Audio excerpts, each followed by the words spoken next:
Hello everyone. Um, if you're studying quantum mechanics, you probably have seen these two distinct forms of Schrödinger's wave equation. This equation is known as Hamiltonian form of Schrödinger's wave equation, and this is known as the 3D spatial form.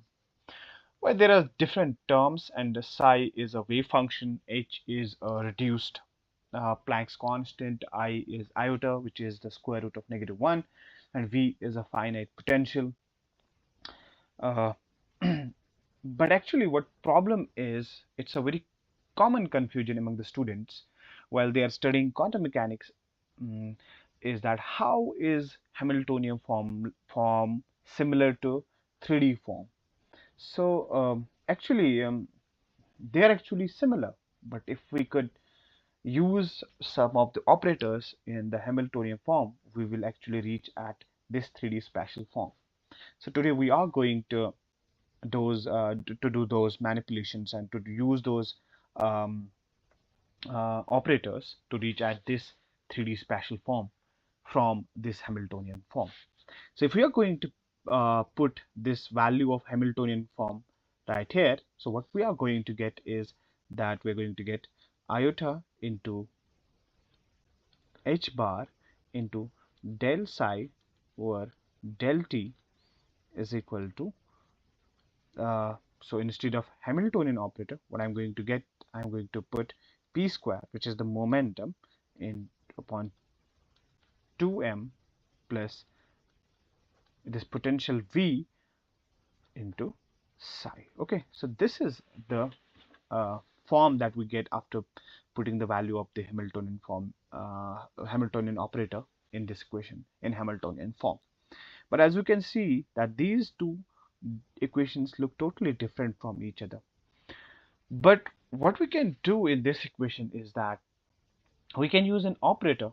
This momentum in itself is an operator in quantum mechanics. So this momentum operator actually is defined as P, which is equal to h bar over iota into del. This del is called the nebula, or you might have seen this in vector calculus. We call this as a gradient, right? Uh, GIENT. We call it as a gradient. This iota is the square root of -1, and this h bar is the reduced Planck's constant.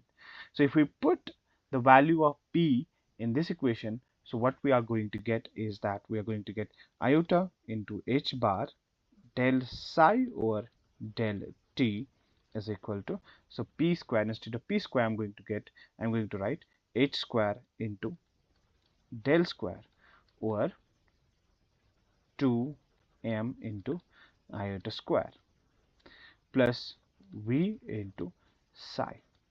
So from here we can see that this iota square, if we can see that this iota square can be written as -1 because iota was equal to -1. So if I square both sides, the square root will get cancelled, so I'm going to get -1 from here.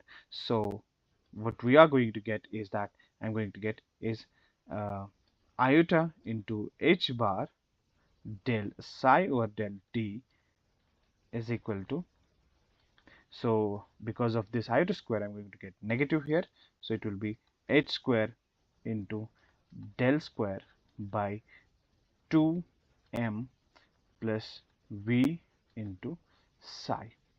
Okay, so if we can look at this form exactly looks similar to the 3D spatial form of the Schrödinger's wave equation. And in this equation, this del square is called the Laplacian.